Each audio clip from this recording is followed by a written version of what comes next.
nos proteja do Covid, nos proteja de qualquer infortúnio, Senhor.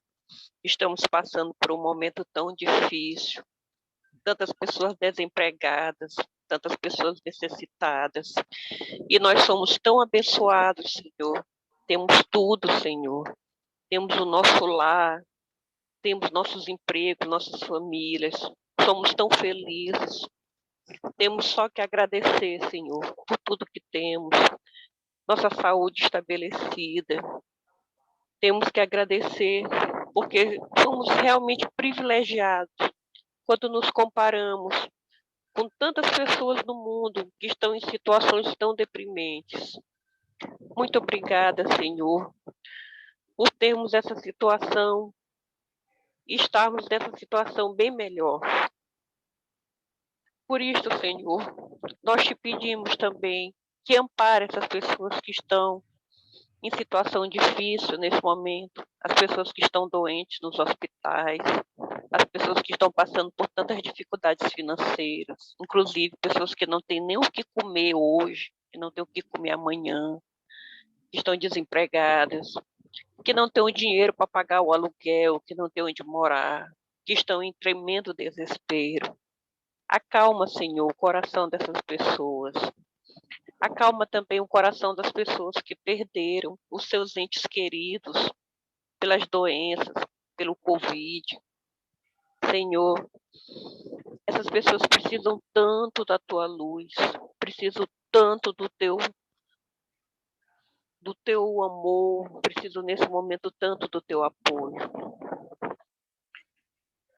Para finalizar, vamos orar o Pai Nosso. Pai nosso que está no céu, santificado seja o vosso nome. Venha a nós o vosso reino. Seja feita a vossa vontade, assim na terra como no céu. O pão nosso de cada dia nos dá hoje. Perdoai as nossas ofensas, assim como nós perdoamos a quem nos tem ofendido. E não nos deixeis cair em tentação. Livra-nos do mal. Amém. Obrigada, Senhor. E assim podemos iniciar nossos trabalhos de hoje à noite. Com certeza. A palavra é sua, meu querido. Muito obrigado. Estou sendo bem ouvido por todos? Está bom o meu sistema? Eu estou ouvindo bem, o senhor. Visualizado também, bem, né? Está bem claro, professor? Está ótimo. Então, estou pedindo também luz para que eu me torne realmente um instrumento importante para trazer para vocês informações que eu tive a oportunidade de aprender, né? De uma forma de busca de melhorarmos o entendimento e os relacionamentos dos estudos que eu venho tendo e quero contribuir com vocês, ajudar aqueles que interessam, exatamente num tema que é importante para todos nós, que sempre é a base, é o alvo, é o nosso futuro, é a nossa vontade, é a nossa religião, é a nossa certeza, é a nossa crença num ser superior de uma importância extraordinária para todos nós que amamos muito, que é Jesus.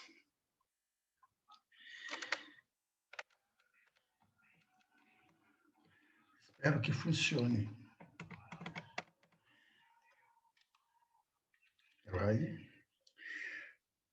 Essa frase é muito interessante. Quanto mais amor, mais merecimento. Depois eu conversarei o interesse que eu tenho em criar um grupo para nós trabalharmos em cima, todos nós trabalharmos em cima de uma caridade bem objetiva, né? De uma forma que possamos corresponder àquilo que nos ensinaram, né? Que independente seria que falássemos a linguagem dos anjos ou que fôssemos capazes de mover montanhas, né? mas o mais importante de tudo, nós não seríamos nada se não trabalharmos e fazer a caridade, né? Então, é interessante que a gente, além de trabalhar com os conhecimentos, é interessante discutir como nós poderemos ter ações dentro do nosso centro para trabalhar efetivamente em cima dessa vontade espiritual e essa vontade bíblica que é a caridade.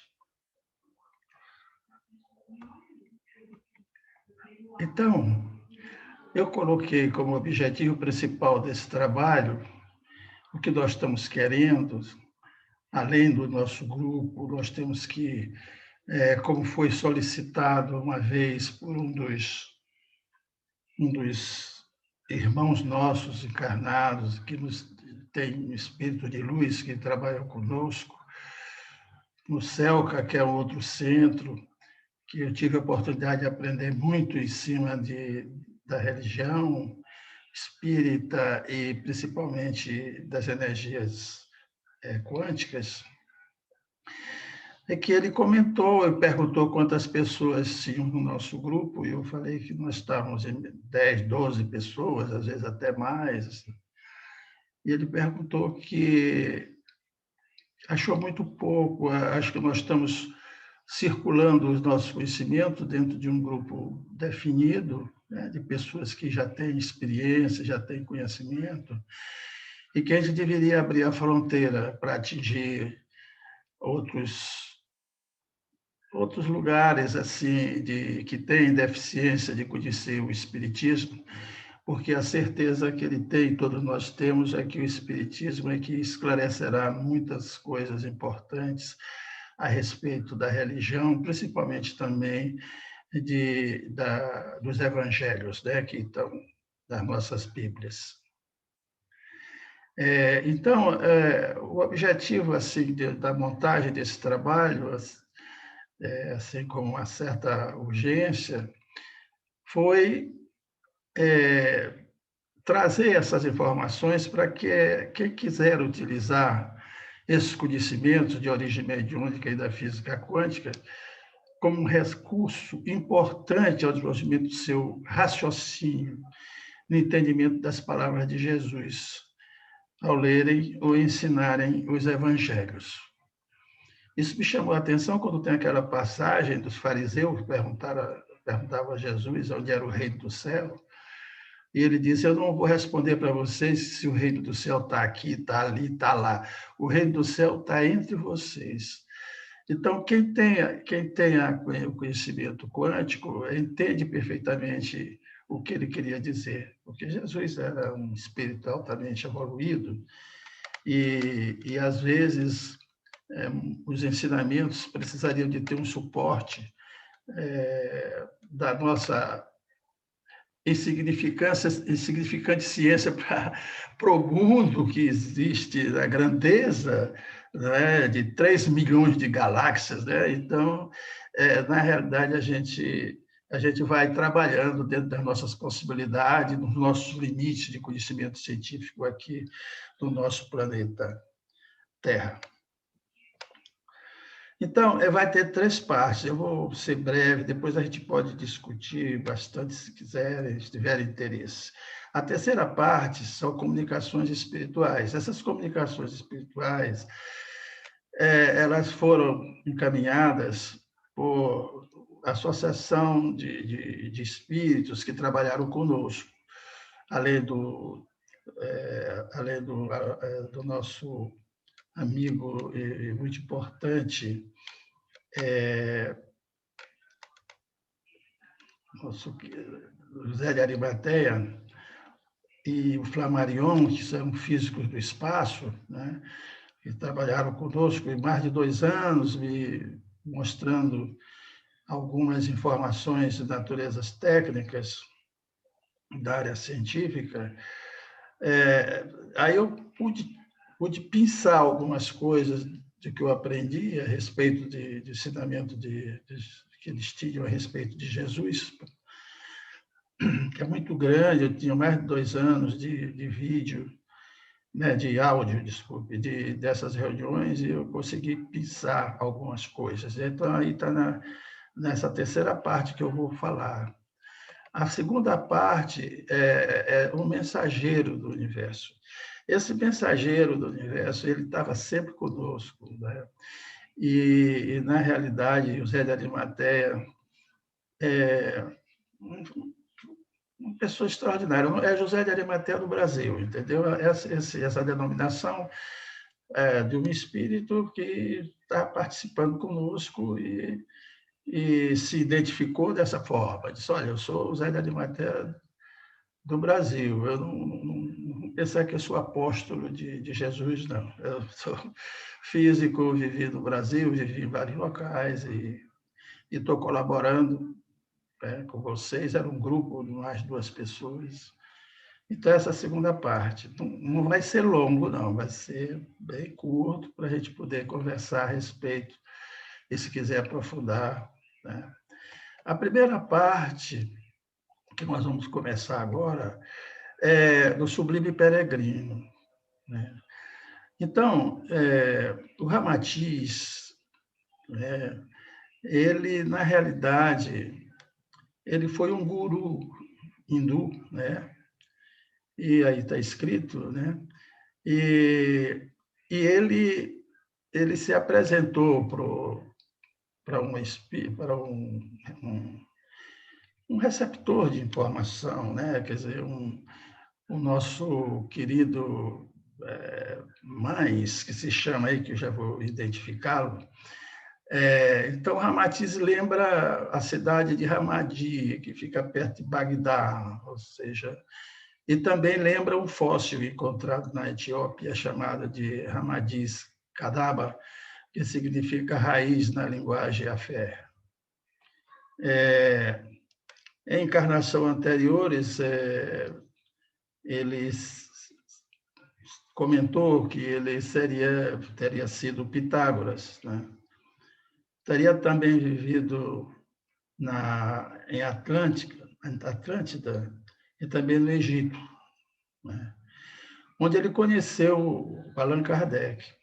Quer dizer, o Allan Kardec não é o Rivail, é o Allan Kardec mesmo, o grande... Era o Rivail quando era Allan Kardec numa passagem anterior da vida dele, né? Então, o nosso Allan Kardec atual adotou o nome de Allan Kardec porque, em vidas passadas, ele tinha esse nome, esse mesmo nome, e ele adotou para trabalhar o primeiro livro, o Livro dos Espíritos. Então, vamos tratar de o que tem no livro Sublime Peregrino, né? Do Ramatiz. Aqui ele se coloca como filósofo egípcio, né? E ele conviveu no tempo de Jesus. E ele disse algo daquela época e da vida do próprio mestre, né?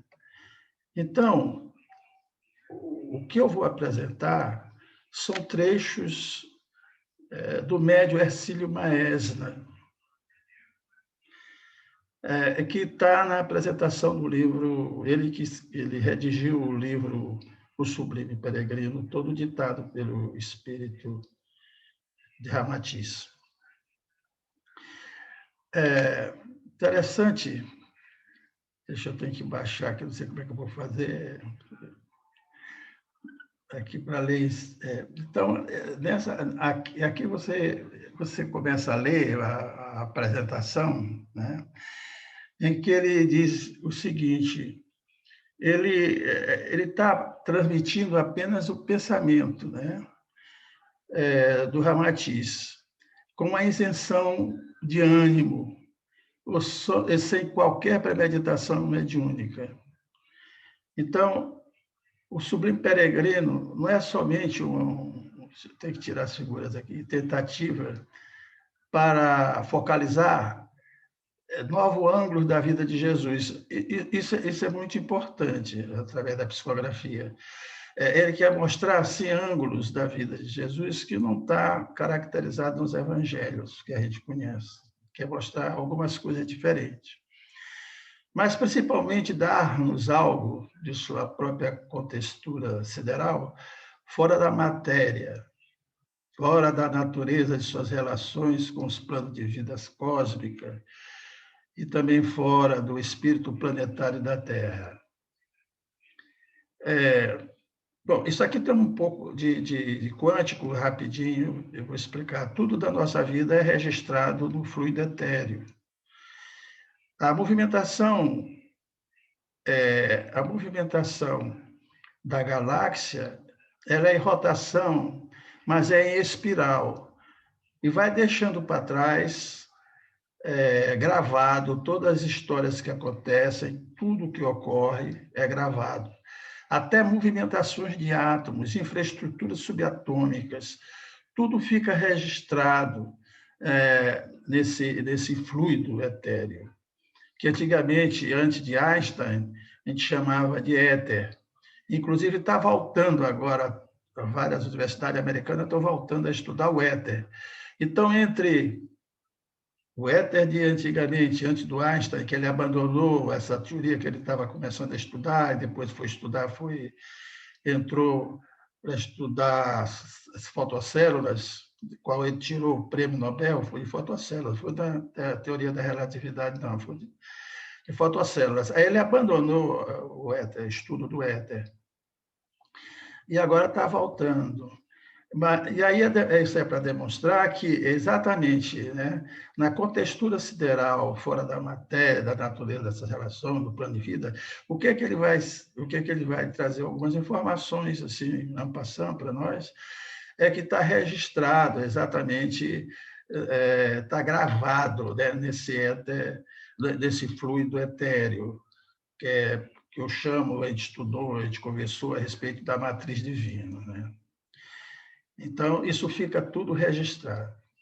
Então, esse é o Jesus que precisamos sentir permanentemente em nós mesmos, porque ultrapassa o tempo e o espaço, e significa a fonte inesgotável, significa o caminho, significa a verdade e a vida da nossa aventura espiritual.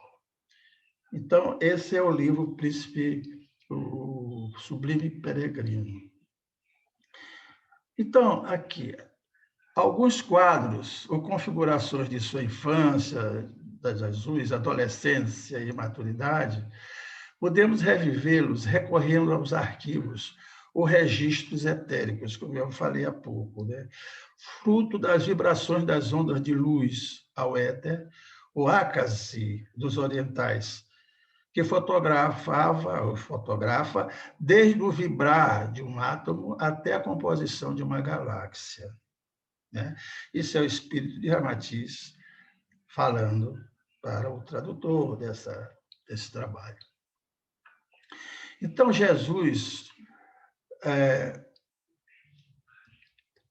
ele nunca se manifestou e nunca se colocou como sendo o próprio Deus. Isso foi muito discutido na época antiga, foi debatido se Jesus era Deus da Santíssima Trindade ou não, né? Ele nunca se pronunciou diferente da natureza dos demais homens. Ele não era o Deus, mas deixou bem claro a sua condição de irmão de todos os homens e filhos do mesmo Deus. Deus jamais precisaria encarnar-se na Terra para despertar os terrícolos quanto aos objetivos superiores de sua vida imortal. A revelação espiritual não se faz de chofre, ela é gradativa e prodigalizada, conforme o entendimento e o progresso mental dos homens. Assim, em épocas adequadas, isso aqui foi uma informação muito interessante na história, porque foi, inclusive, dito por esse ser de luz, o Ramatiz. Em épocas adequadas, baixaram à Terra instrutores espirituais como Antúrio, Namu, Orfeu, Hermes, Krishna, Forrai, Lao Tse, Confúcio, Buda, Maharshi, Ramakrishna, Kardec e Gandhi, atendendo particularmente às características e aos imperativos morais e sociais do seu povo. Então, eles foram instrutores espirituais, todas essas pessoas aí citadas, né? Nós sabemos disso. Assim,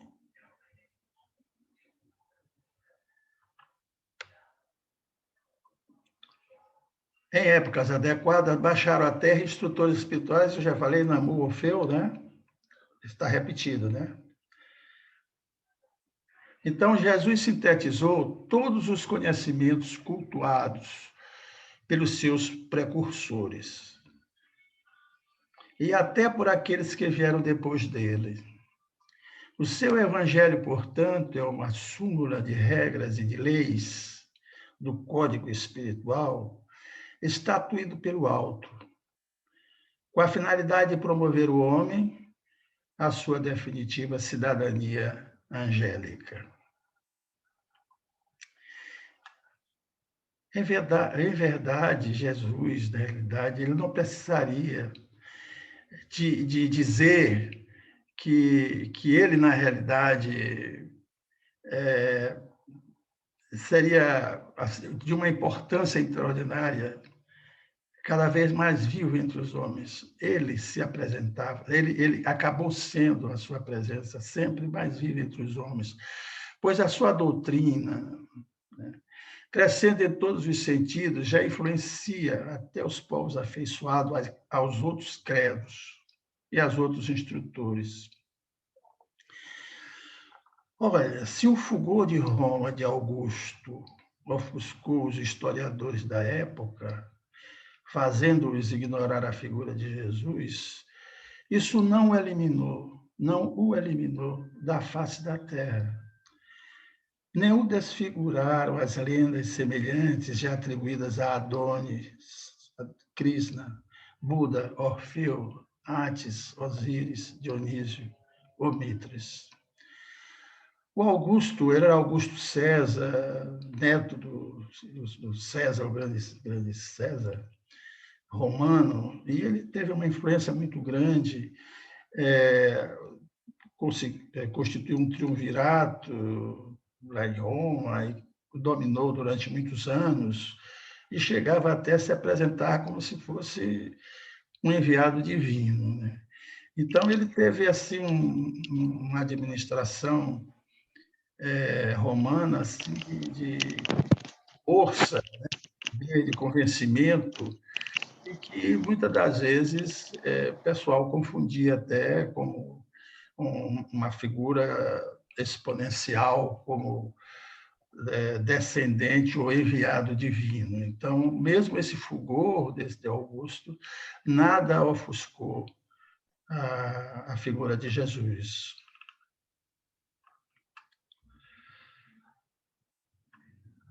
Desculpe, aqui que a máquina está...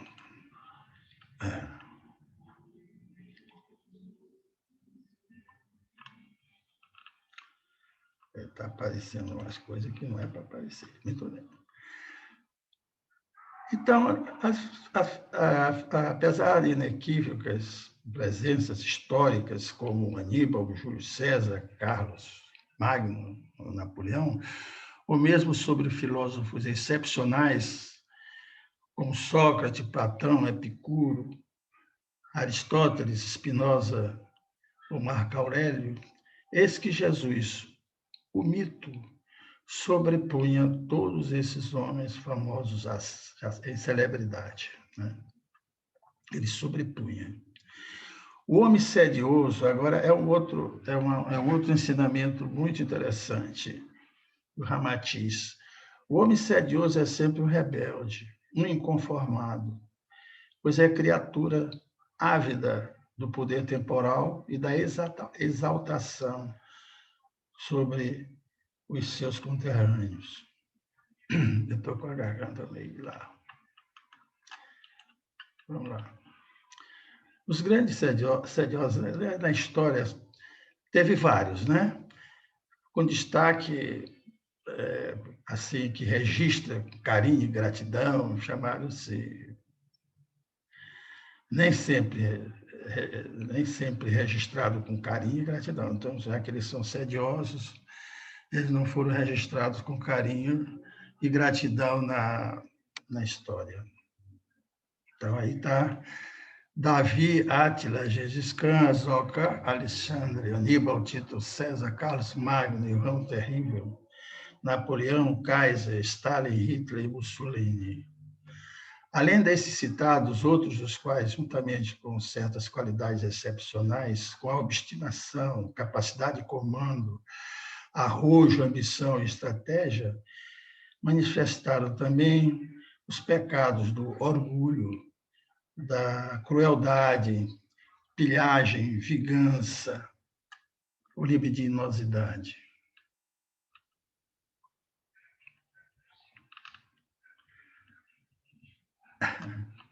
Minha máquina não está fazendo mais besteira aqui.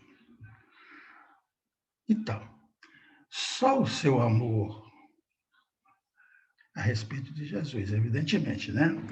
Só o seu amor e o seu evangelho poderão amainar as paixões humanas e harmonizar os seres numa convivência pacífica e jubilosa. Qualquer homem pode negar a existência de Jesus, porém jamais há de oferecer ao mundo conturbado e corrupto uma solução mais certa e mais eficaz do que o seu evangelho. Essa palavra de Ramatiz, só lembrando, senhores.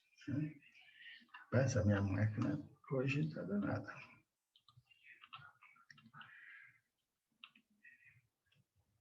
Só o seu amor e o seu evangelho poderão amainar as paixões humanas e harmonizar os seres numa convivência pacífica e jubilosa. Qualquer homem pode negar a existência de Jesus.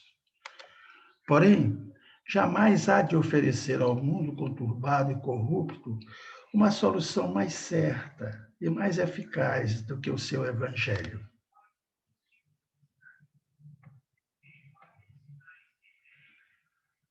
Ao considerar um relato autêntico de uma carta enviada a Tibério pelo senador Públio Lentulio, quando presidente da Judéia, narrando a existência de Jesus, ele disse que Jesus era um homem de grandes virtudes, chamado Jesus, pelo povo inculcado de profeta da verdade e pelos seus discípulos de filhos de Deus. É um homem de justa estatura e muito belo no aspecto, e há tanta majestade no seu rosto, obrigando os que veem a amá-lo ou a temê-lo. Teus cabelos cor de amêndoa madura são distendidos até as orelhas, e das orelhas até as espáduas. São da cor de terra, porém reluzentes.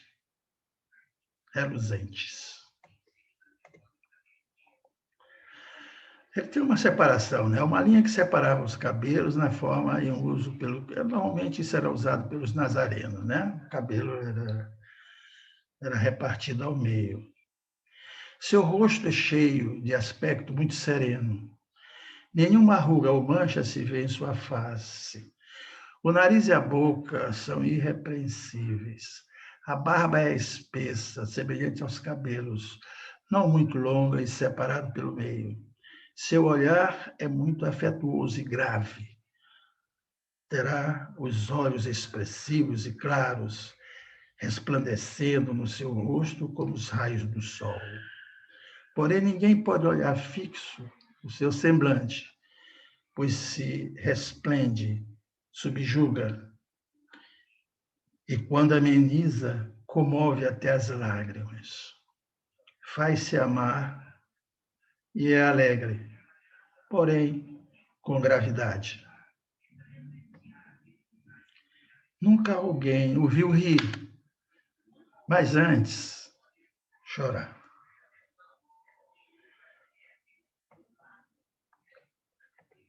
Vamos agora passar para os ensinamentos de um mensageiro do universo invisível, parte 2.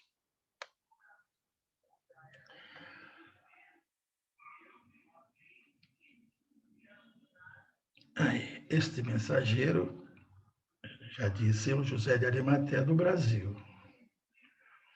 A filosofia teve seus grandes mensageiros, com destaque para 2 grandes filósofos, Sócrates e Platão, que nos deixaram um grande legado de trabalhos orientados para o conhecimento da nossa origem e de Deus.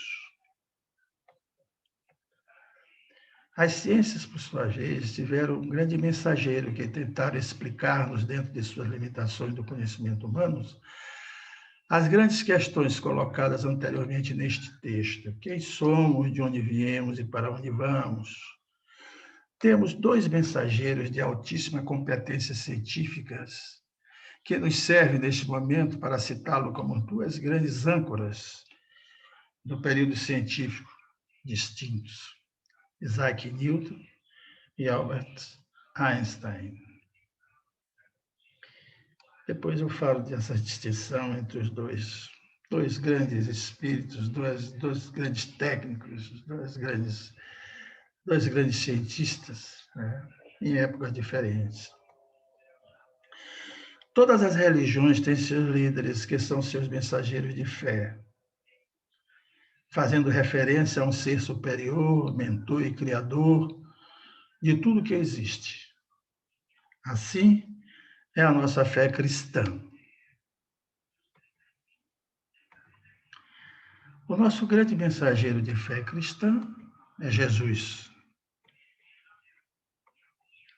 Espírito de luz, de mais alta luminescência. Jesus tornou-se homem para nos ensinar os caminhos do amor, da paz, da felicidade e da luz eterna. Espiritualmente, Jesus está sempre vigilante com o desenvolvimento do nosso planeta Terra e está sempre presente no meio de nós, amando a todos com a sua bondade infinita e eterna. Temos Deus dentro de nós. Ninguém duvide disso.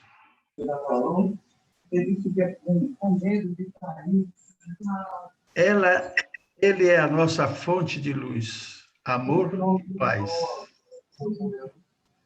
E nos conduz à vida eterna por intermédio de seu Filho de infinita luminosidade e bondade, Jesus.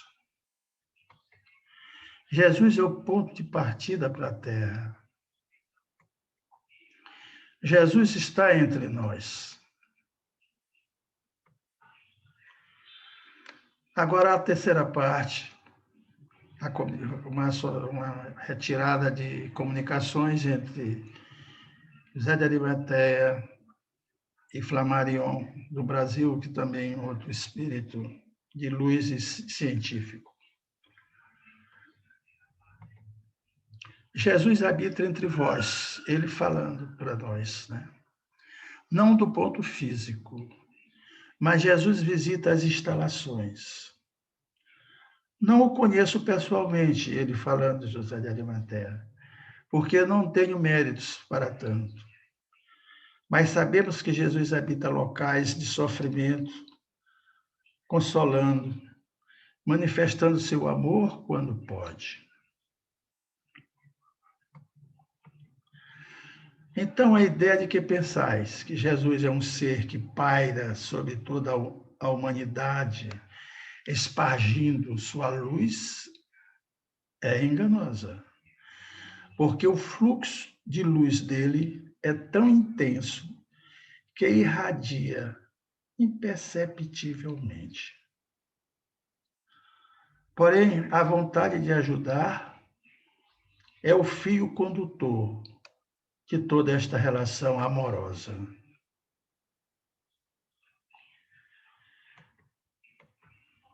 Sempre somos ouvidos.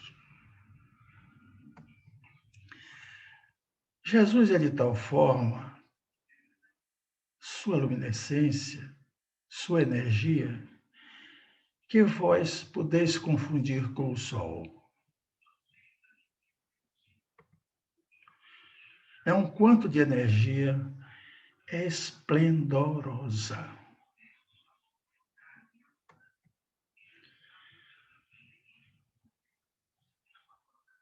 Jesus, para encarnar na Terra, ele teve que reduzir o seu fluxo energético. Jesus ocultou, compactou, condensou e omitiu o fluxo energético que possuía para equiparar ao fluido energético que nos envolve. Isso é muito importante. O ambiente da Terra foi preparado para recebê-lo. A sua materialização foi desde a forma embrionária. Jesus se materializou desde a forma embrionária. E a gente pode depois também conversar mais a respeito disso, se quiserem. A produção do seu corpo não pode ter sido caracterizado dentro deste orbe do nosso planeta. Porém, foram utilizadas algumas partículas puras que envolviam a atmosfera. Algumas partículas. A maior parte das partículas não era visível para nós, mas fizeram composição do corpo dele. A forma atômica, eu digo, a constituição molecular dele, ela é de mais puro átomos que o compunham, aqui da parte visível. Ele não podia trazer nada que fosse especial. Embora tivesse a informação de algo tão transcendental à normalidade, por isso, a simplicidade dele.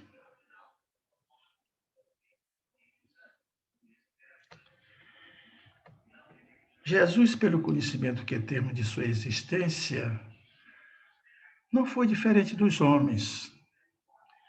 Esteve à mercê de todas as vicissitudes, resfriados, dores.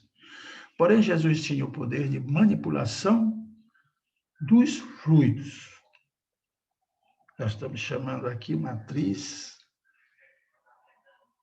divina como fluidos etéreos, fluidos que envolvem todo o nosso universo. Jesus não veio para ser especial, não. Ele veio para ser modelo de amor.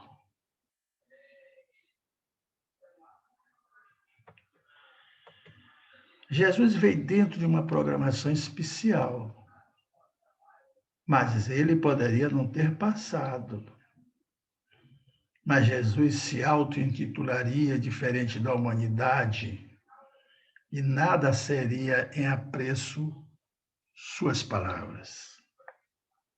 Por isso ele não quis ser diferente.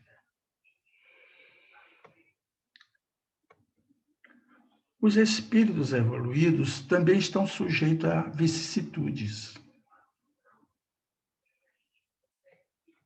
Jesus veio sentir a normalidade do espírito, porque Jesus não precisava espiar, meu irmão. Jesus estava lá para receber as intempéries normais de uma mudança de temperatura, uma mudança de clima.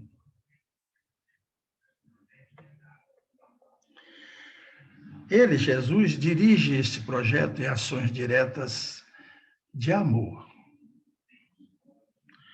A constituição do corpo físico de Jesus era de partículas mais puras e mais sadias que existiam na atmosfera.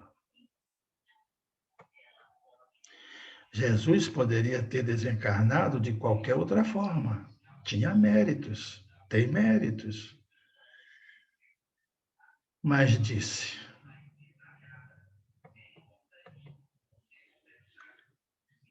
Pai, seja feita a vossa vontade.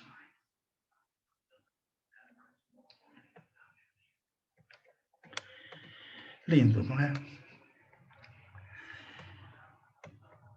Agora, Zélia de Matéia, os meus amigos, junto comigo, tivemos no final sempre das nossas conversas. É um encaminhamento que eu estou trazendo praticamente como se ele estivesse conversando com todos nós aqui, no nosso grupo. Ele transmitindo esse pensamento para nós, dizendo para nós que Deus os mantenha sempre nesse pensamento árduo, fervoroso, em busca do conhecimento, que servirá para outras almas. Servirá como? Construirão seus novos ares e contribuirão para o progresso desse planeta.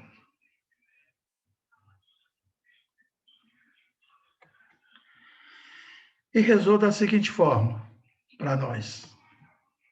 Quer dizer, para Deus, como se estivesse se dirigindo juntamente conosco agora aqui.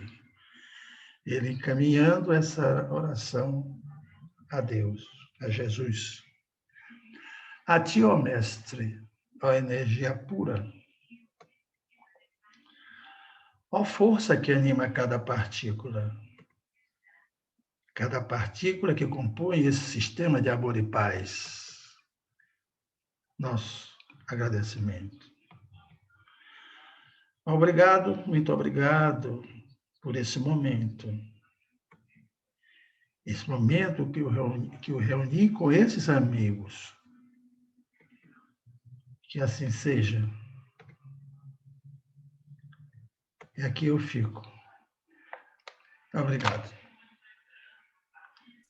Obrigado, querido irmão, professor Otto, tá, pela palestra, sempre elucidativa.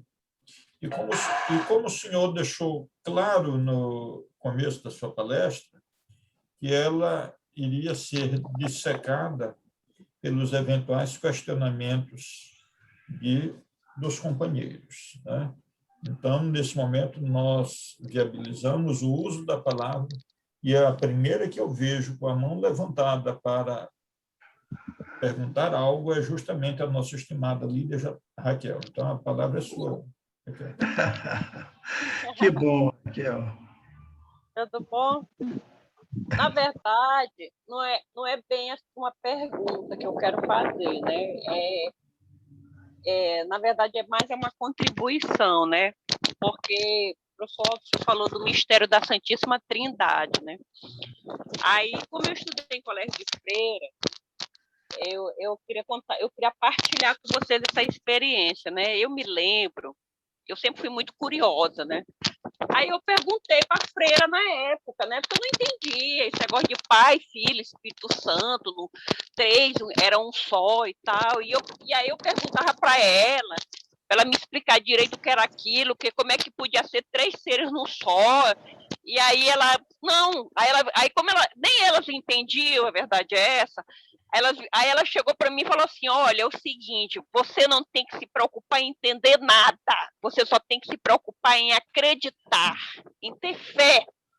É um dogma, o mistério da Santíssima Trindade. Não tente entender, apenas tente ter a fé, acreditar. E eu fiquei com aquilo na minha cabeça, né?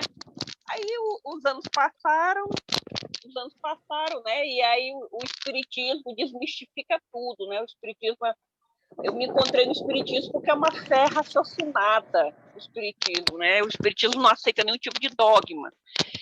E aí eu querendo entender como foi que surgiu essa história de mistério da Santíssima Trindade, né? E os anos foram passando e eu comecei a estudar, comecei a ler tudo que eu encontro e tal, e comecei a estudar mitologia egípcia. E aí veio uma coisa muito interessante, né?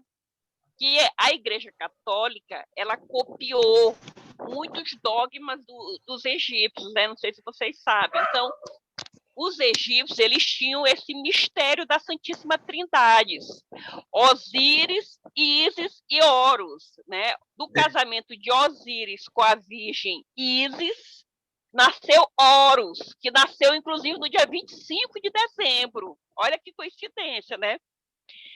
A Virgem Ísis, o culto da Virgem Ísis, é igualzinho ao culto que é feito pela Igreja Católica da Virgem Maria, né? E, inclusive, talvez seja até por isso que no Natal se celebra em 25 de dezembro, porque para poder apagar, né, essa herança maldita dos egípcios, porque era muito forte essa questão da superstição dos egípcios, né? Então, aquilo ali foi uma coisa assim que durante muitos séculos dominou, né? E aí eu fiquei lembrando disso, né? Só que foi tão forte essa cultura dos egípcios que ela conseguiu se perpetuar dentro da Igreja Católica, tanto é que até hoje existe esse negócio de mistério da Santíssima Trindade.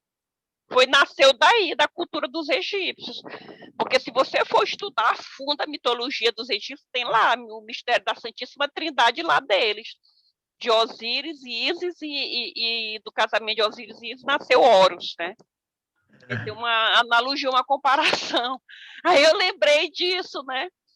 Eu lembrei disso porque Jesus nunca disse isso, negócio de mistério de Santíssima Trindade, né? Era só a título de complementação. E também, em relação a essa questão da partícula pura dos átomos de Jesus, eu também já li sobre isso. Maria, até a reencarnação de Maria foi especial. O corpo de Maria foi preparado para receber Jesus, até o corpo dela, até os átomos do corpo de Maria foram especiais para receber Jesus, né? E realmente, também foi uma outra coisa que eu andei pesquisando. No começo tinha essa polêmica, né? Mas realmente Maria engravidou virgem e tal. E teve um espírito evoluído que se manifestou uma vez para Divaldo. Foi uma palestra, muito tempo que eu escutei de Divaldo, e que falou assim para Divaldo que aquilo ali não tinha nada de anormal. Existem coisas extraordinárias no mundo espiritual que estão muito além da nossa compreensão. E que as partículas, os átomos do corpo de Jesus eram tão puros, era tão extraordinário o corpo de Jesus, tão em perfeição, que não tinha como o corpo dele ser formado da mesma forma que o nosso corpo era formado, entendeu? Então, não tinha como a constituição do corpo dele ter sido feita igual como a nossa era. Então, que por isso que para os espíritos evoluídos não tinha nada demais essa questão de Maria ter engravidado virgem, porque era uma coisa que estava muito além do nosso entendimento, do nosso raciocínio, entendeu? Então, não tinha por que a gente questionar isso. Foi a resposta que esse espírito deu uma vez, assim, numa sessão mediúnica, foi uma vez, muito tempo, eu não lembro bem, mas foi como uma entrevista que foi falada para Divaldo sobre isso, né? E realmente foi confirmado, através de um espírito puro, essa questão da partícula dos átomos do corpo de Jesus, de quanto é puro, e não só nesse livro de Ramatiz, né? Era só isso que eu queria falar, a título de complementação dessa palestra, que realmente foi muito maravilhosa, viu, professor, a sua palestra. Obrigada. Te agradeço, peço desculpa de alguns problemas de comunicação, inclusive minha pessoal de garganta, mas eu só tenho a te agradecer, porque, na realidade, o Horus, ele se tornou como se fosse um deus também. Tá? Ele, no seu momento, ele se colocava assim, chegou a ter possibilidades, assim, coisas extraordinárias de fazer verdadeiras magias, né? E ser considerado como milagres. O Horus foi, inclusive, o olho tanto dos templários como o olho dos maçons, tudo tem um pouco a ver com Horus, não tem nada a ver é só um negócio dos olhos. Mas eu queria te dizer o seguinte, com relação ao corpo de Jesus, só para complementação, é o seguinte, como dizia o Ramatiz, ter Jesus dentro de uma matéria, de um corpo humano, era a mesma coisa que você querer aprisionar o sol dentro de uma panela.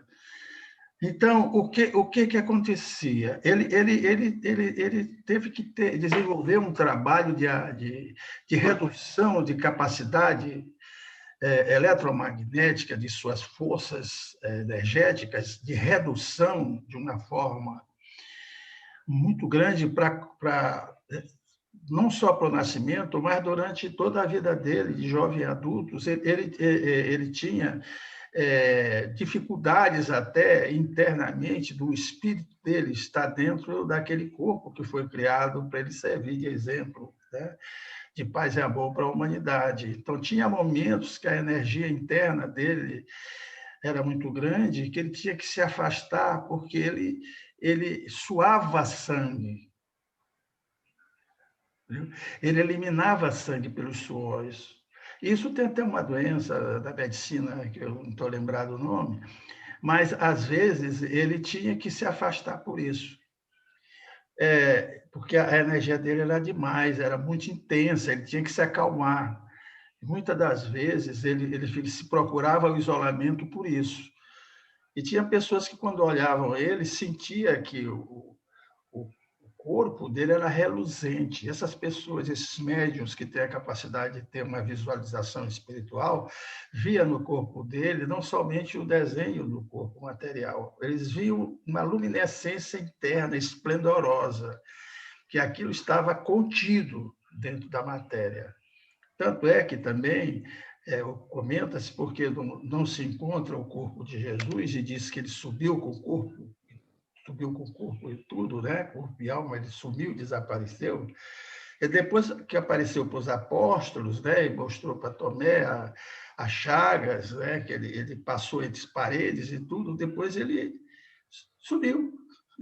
Ou seja, depois esse corpo altamente especial, o espírito dele especial, foi tudo embora, retornou para a casa do pai, né? Então, ele veio com uma missão definitiva, ele veio com uma missão importante, que foi criar a nova e eterna aliança e substituir todos aqueles mandatos das religiões antigas, de várias religiões, não só da cristã, mas substituir por dois, né? Dois itens importantes: amar a Deus sobre todas as coisas e ao próximo como a si mesmo. E quando você diz amar o próximo a si mesmo, vem muitas coisas aí. Vem o entendimento, vem a compreensão, vem o carinho, vem o abraço e vem a caridade. E por isso que eu acho, logo que passa esses momentos difíceis dessa pandemia, a gente começar, junto com o nosso chefe maior, o doutor Caridade, que já se conversou a respeito disso, quando retornar para a nossa matriz lá, começarmos a montar também um trabalho de dar uma assistência de caridade às pessoas mais necessitadas, né? Professor, É isso, muito obrigado. Muito obrigado, professor Otto, obrigado, Lídia Raquel, e nós temos a nossa estimada Leda Maria com a mãozinha estendida para a pergunta. Por não. Boa noite. Estão ouvindo? Boa noite, minha filha. Estou ouvindo muito bem. Ótimo. Na verdade, professor Otto, eu não quero fazer uma pergunta. Eu estou aqui maravilhada por essa palestra. Muito linda, muito gratificante. E eu queria saber de André se está gravado, porque eu pretendo assistir outras vezes. Porque eu não pude entrar no horário, algumas coisas me aconteceram, e o que eu pude assistir é muito lindo, é muito maravilhoso. Você está de parabéns. Poxa, Muito obrigada. muito obrigado. Eu coloquei aqui um cliquezinho para gravação, espero que grave, porque seria um prazer para repassar isso para vocês. Tá. A informação que eu tenho para você, Leda, é que, pelo que está aparecendo aqui na tela, o estimado professor Otto está gravando a palestra e, posteriormente, ele vai disponibilizar, seja no grupo, seja no YouTube, mas seria bom disponibilizar no grupo, meu estimado professor. Eu acho que é bom botar até no YouTube. Tá certo. Com certeza. Pergunto aos demais colegas se há alguém ainda que deseje fazer alguma intervenção. Professor, uma excelente palestra, tá? Estão me ouvindo bem aí? Estou ouvindo. Uma das coisas que me intriga, né, na passagem em que Maria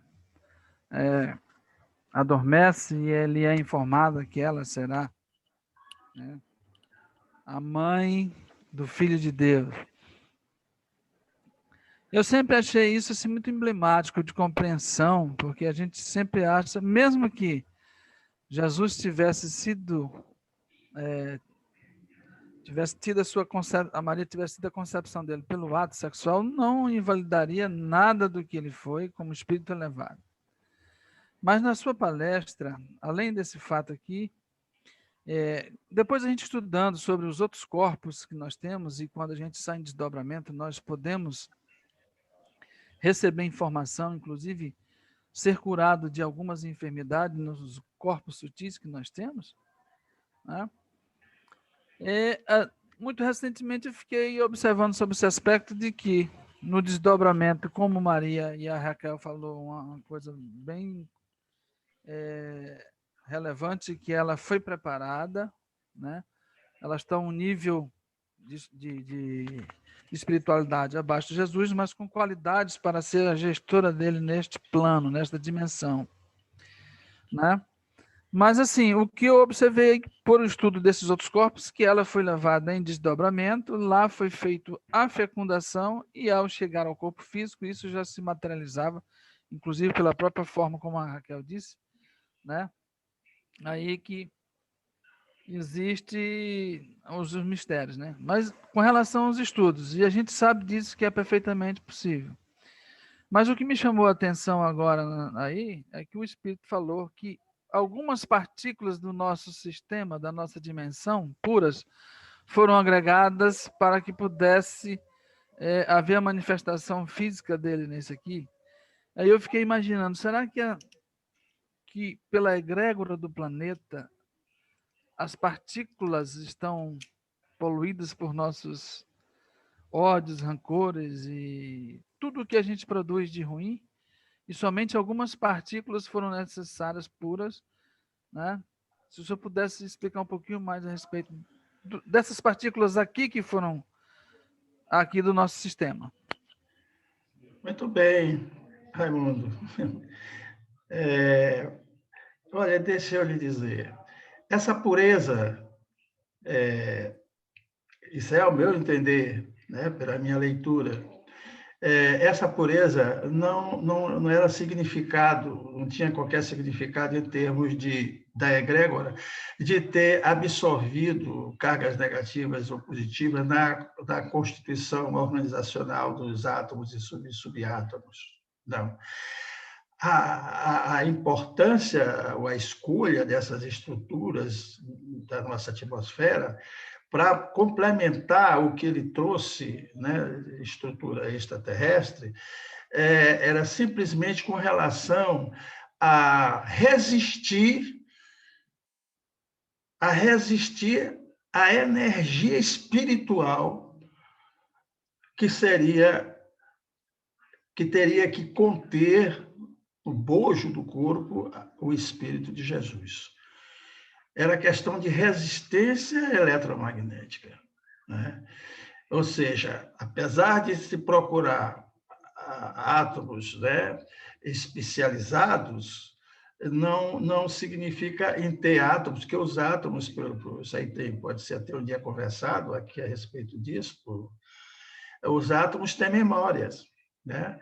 Eles têm memórias. Por exemplo, os átomos que constituem a nossa orelha, o nosso corpo, a cada 7 anos, muda a estrutura todinha do corpo, mas eles continuam mantendo a orelha da forma que ela é.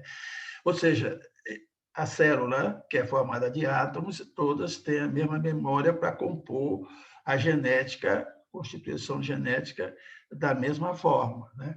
Então, nesse caso da composição do corpo, a especialização de alguns átomos que foram pego no nosso sistema atmosférico foi devido, a meu entender, foi devido à resistência a energias de alta potência.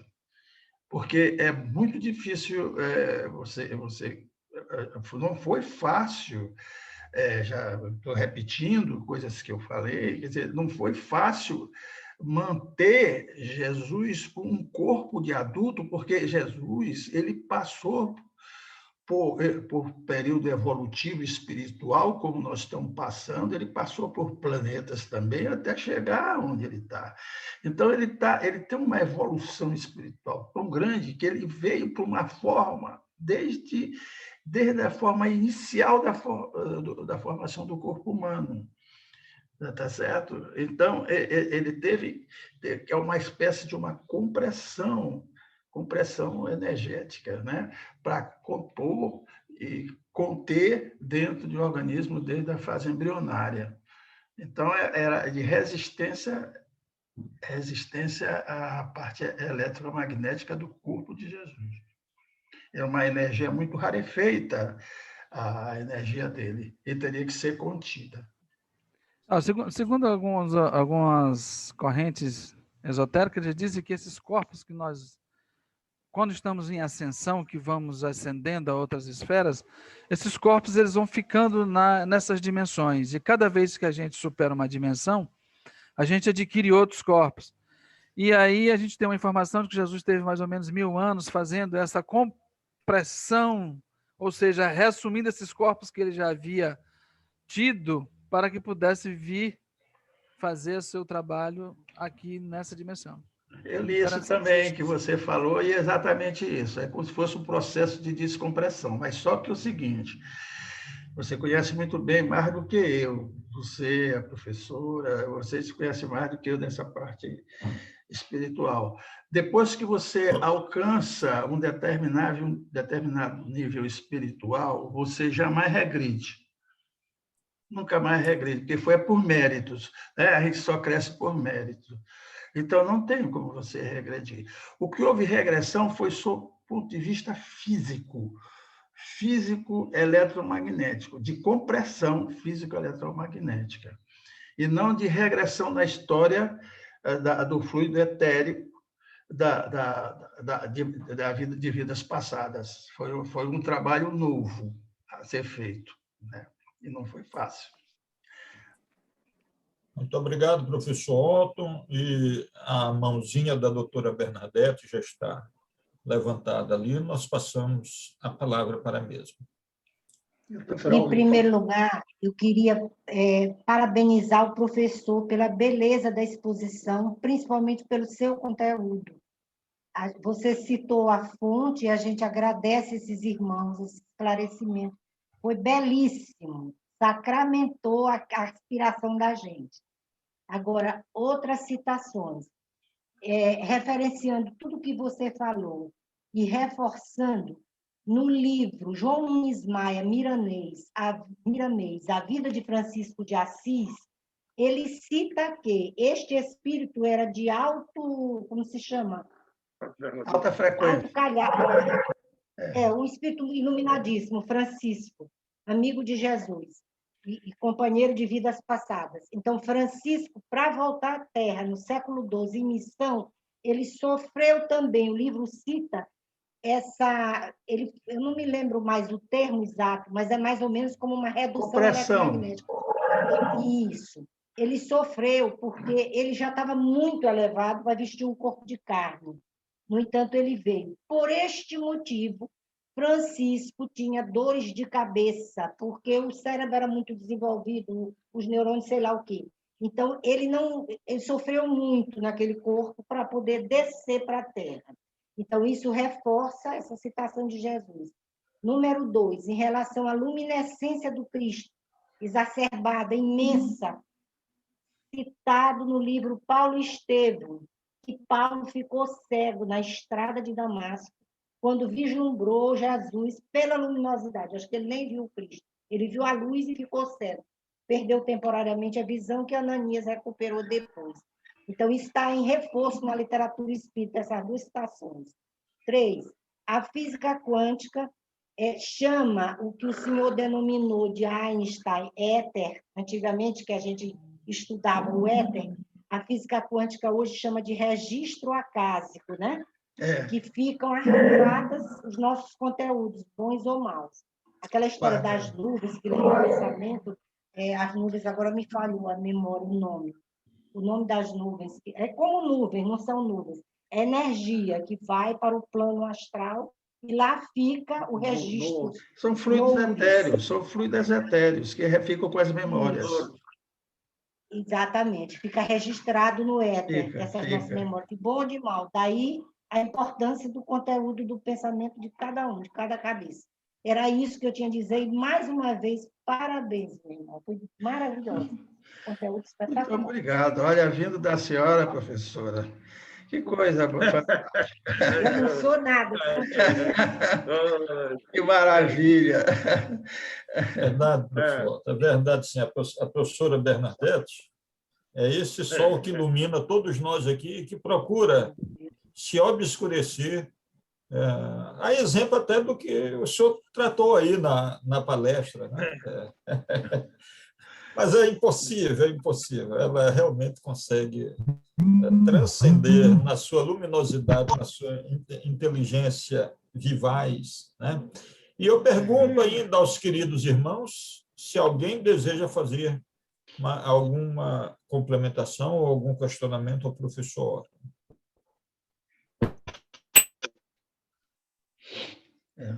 Como não houve manifestações nesse sentido, nós vamos aproveitar a luminosidade da nossa queridíssima doutora Bernadette para nos conduzir na prece final. Muito bem. Vamos fechar os nossos olhos. Professor Otto, agradecemos o senhor. Enviar os nossos pensamentos a Jesus, nosso mestre maior, governador do planeta Terra. Agradecê-lo pela designação dos trabalhadores do alto a serviço do bem, de plantão nos nossos lares, em todos os lugares em que se faz necessário, espargindo a luz, a clarividência, o entendimento, o perdão, o amor e a paciência. Que nossos lares sejam envolvidos também por essa luz maior, apacentando os corações, irmanando, tranquilizando, para que se estabeleça a união, o perdão, e os relacionamentos familiares tornem-se mais afetivos.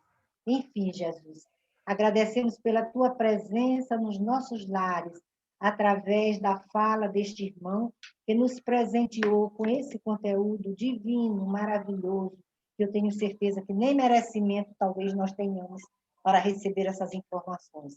Assim, Jesus, nós te agradecemos duplamente, te pedimos por ele, pela saúde dele, que tu fortaleças a todo trabalhador aqui presente, as pessoas que nos assistem e aqueles que não puderam participar, em especial os moradores da Vila Conceição, acometidos da Covid, que sejam irmanados, amparados, solidificados, amparados, enfim, que sejam acolhidos amorosamente por companheiros nossos, trabalhadores de plantão, pessoas que consolem, que amparem e que deem o pão necessário. E nós, Senhor, permite que o nosso trabalho digno e profícuo se faça sempre presente em qualquer local onde for necessária a nossa presença e a caridade. Assim, Jesus, abençoa-nos a todos, aos nossos lares, às nossas famílias, e dá-nos permissão para encerrar mais um trabalho dos ceareiros incondicionais da caridade. Assim seja. Que assim seja. Assim seja. Uma ótima noite e uma feliz Páscoa para todos, meus irmãos. Feliz Páscoa para todos. Boa noite, pessoal. Feliz Páscoa. Obrigada, gente. Boa noite. Feliz Páscoa, meu senhor. Parabéns, Boa professor. noite. Prepare outra dessa Parabéns, vez. professor. Valeu, Professor, prepare professor. outra dessa Muito obrigado, muito obrigado. Boa noite, feliz Boa Páscoa. noite. Feliz Páscoa. Feliz Muito Páscoa. obrigado para todos. Boa noite. Boa noite.